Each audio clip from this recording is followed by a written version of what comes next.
po sa lahat po ng mga supporters at followers ng Jillman o ni Miss Jillian Ward and Mr. Eman Bacosa Pacquiao. Panibagong updates po tayo for today's video kung saan meron pong mga news na nagkalat ngayon sa buong social media world na itong si Jillian Ward ay lumipad papunta ng General Santos City. Ano nga bang dahilan? Totoo nga ba ang balita na siya po ay nag-spend ng kanyang holiday dito po sa bayan ni Mr. Eman Bacosa. So yun po yung ating pag-uusapan, ano. But before that, if you haven't subscribed yet to my YouTube channel, please don't forget to like, share, and subscribe at i-hit mo na rin ang notification bell for more showbiz updates. Bago tayo of course magpatuloy sa ating updates for today's video, nais ko pong pasalamatan kayo for always watching and trusting this channel. Thank you so much sa inyong laging panonood at palagi ang pagsubaybay sa mga updates po natin. Maraming salamat po. At ngayong araw, bago tayo dumako dun sa ating proper topic for today's video, ay sagutin lang natin ang ilan sa mga komento dito po sa post ni Miss Jillian Ward sa kanyang TikTok account, kung saan sinasabing si Miss Jillian daw po ay isang tinawag na booster, no,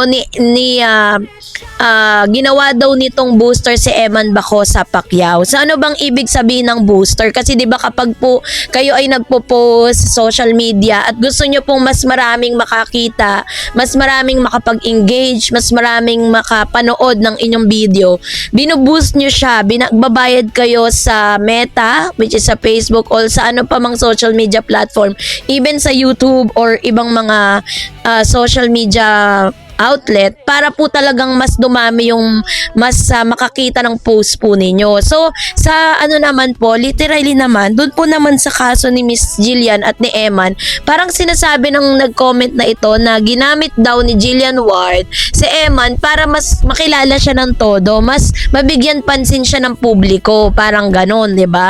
Ganon yung tinutukoy niya, which is isang bagay na minsan kailangan nating mag-step up at ipagtanggol si Jillian.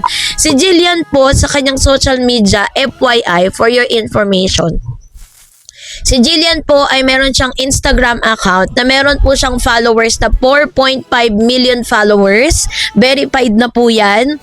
At doon po sa kanyang Facebook, meron po siyang 18 million lang naman na followers. So ganun karami talaga yung sumusuporta at nagmamahal kay Miss Jillian Ward. Si Eman po ay nakilala sa ibang aspeto, which is sa boxing industry, dahil sinundan niya yung yapak ng kanyang ama na si Mr. Senator Manny Pacquiao.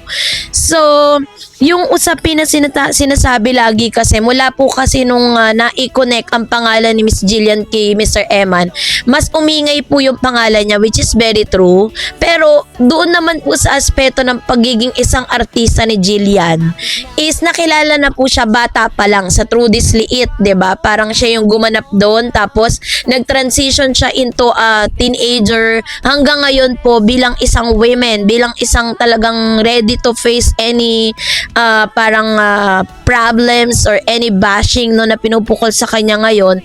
Masasabi natin yung kanyang longevity, napakahalaga po niyan sa isang artista, na yung tumagal ka, 'di ba? Yung maging ano ka pa rin, maging relevant ka pa rin sa mata ng publiko. Yun po yung pinaka-importante, kasi may mga artista kasi na from childhood nila bilang isang artista, tapos nung sila po yung nagkaedad, nawala na sa showbiz. Pero iba si Miss Jillian. Kaya masasabi ko na hindi totoo. Napaka-unfair naman po na sabihin natin na si Jillian ay ginagamit at nagiging booster or ginamit niya bilang booster si Eman para siya po ay mapag-usapan, para siya ay makilala. Kasi sa showbiz po, napakarami ng pinatunayan ni Jillian. Nakita naman natin siya, she got the look, ang ganda ng katawan niya, meron siyang talent like singing and dancing, nagpe-perform siya, and she can also act. So, bakit po dumadating sa kaisipan ng marami that Miss Jillian is using Mr. Eman Bacosa? Diba, kung wala din naman si Jillian, hindi rin naman ganun kakilala pa si Eman Nakilala ko lang din naman talaga si Eman nung na-connect yung pangalan niya kay Jillian. Kaya napaka-unfair na sabihin na si Jillian ay ginagamit si Eman Bacosa, diba? Kaya naman talagang rights din naman talaga, or parang unfair po sa kalagayan ni Miss Jillian na siya po ay sabihan na manggagamit, 'di ba? So, let's be fair, 'di ba? Wag naman tayo masyadong harsh sa mga comments natin. Let's be kinder kasi wala naman pong masama kung magiging mabuti tayo sa mga komento, 'di ba? So anyways, eto na. Kasi isa sa mga balita rin na nagkakalat ngayon sa buong social media platform na itong si Miss Jillian Ward ay lumipad patungo ng General Santos City, Tagum po, kung saan nakatira at naninirahan ito pong si Mr. Eman Baco sa Pacquiao. May mga videos po kasi na nagkalat ngayon sa buong social media platform kung saan si Mr. Eman Baco sa Pacquiao ay nag-take ng break. Umuwi po siya ng kanilang bayan para magbakasyon this Holy Week. Ngayon, doon po sa airport, hinahanap po ng mga netizen at ng mga tao si Jillian kung kasama nga ni Eman, no? So, kaya naman, nag-trigger din yung mga tao na nung nag-post si Miss Jillian Ward na siya po ay parang nasa isang probinsya. No, para siyang nasa city ng isang probinsya kung saan nagkaroon siya ng photoshoot dito, pinost siya sa social media. Kaya ngayon yung pinulutan ng mga bashers, 'di ba? Kaya parang conclude ng ilang mga supporters ni Jillian siya po ay totoo nga talaga yung mga bali-balita na siya ay mag-spend ng holiday sa isang probinsya kung saan naroroon si Mr. Eman Baco sa Pacquiao. So in reality, wala naman talagang masama, 'di ba? Wala naman tayo nakikitang parang foul sa ginawa ni Miss Jillian. Wala naman siyang iniwang trabaho, 'di ba? Dahil nga Holy Week. So siguro naman lahat po ng mga dapat nilang gawin ay ginawa na nila bago sila magbakasyon. Gano'n naman po yung ginagawa ng mga artista. So, kung pumunta man siya doon, di naman siya nangutang ng mga pamasahe sa atin para magpunta siya doon. Karapatan niya naman yun. Kumbaga, kaya niya naman na talagang lumipad papunta dun sa lugar na yon. Pangalawa, magkaibigan naman sila ni Eman. Wala naman masama. Kasama naman din niya yung kanyang parents. Kasi, di ba sa mga nakikita nating lakad ni Jillian, hindi pwedeng mawala yung kanyang mami na siyang isa sa mga yung manager din ni Miss Jillian. Manager kasi ni Jillian, mami niya din eh. Yun ang nagmamanage sa kanya. Kaya lahat ng lakad niya, kasama niya talaga yung anak niya. Di ba? Magkasama sila mag-ina. Hindi siya iniiwan ng nanay niya. So, mas ano din yun, kumbaga parang wala tayong nakikitang any masama, no? Any bad blood dun sa ginawa niya.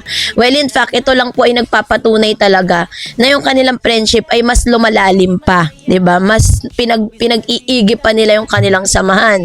At the same time is kung nagbakasyon man siya doon, hindi maganda, at least 'di ba mas marami yung time na na-spend nila. Pero ang tanong ng marami, bakit walang mga post? Walang, di katulad dati 'di ba nung nagpunta siya ng Bohol to support Eman, bakit may video, ba't may photos? Iba nga, pagkatapos nga ng pagpirma ng kanyang kontrata, lahat po ng kanilang mga post, lahat ng kanilang mga ipopost sa social media, laging may approval ng kanila pong management. So, dahil nga hindi pang sa ngayon binuboost ang tambalang ni Jillian at ni Eman, pero napag-uusapan na. Kasi meron pong ibang plano ang GMA para kay Jillian sa ngayon.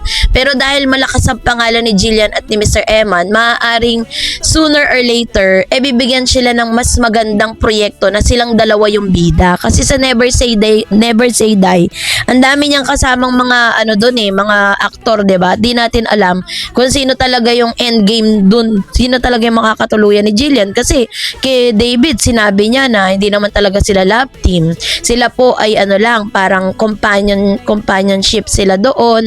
Sila ay parang crime partner, ganun. Parang sila yung mag-partner sa solve ng mga problema doon po sa kanilang teleserye. Kaya naman sa ngayon, we cannot confirm or deny that issue or that news, no? Kasi kailangan pa rin talaga natin ng mas matibay na ebidensya na makapagpapatunay na nandun nga si Miss Jillian. Kasi yung mga photos na nilabas niya ngayon, wala naman pong caption kung saan po siya naroroon. Basta ang sabi niya lang dito, happy vibes only. Ayan. So with with heart emojis, sun emojis, and flower emojis. So kung totoo man yan, at least happy tayo lahat ng mga Jillman supporters. Kayo po, anong nyong saloobin patungkol dito? Mag-comment kayo sa comment section. And that's it for today. For more videos and updates, please don't forget to like and subscribe, and please don't forget to follow my page.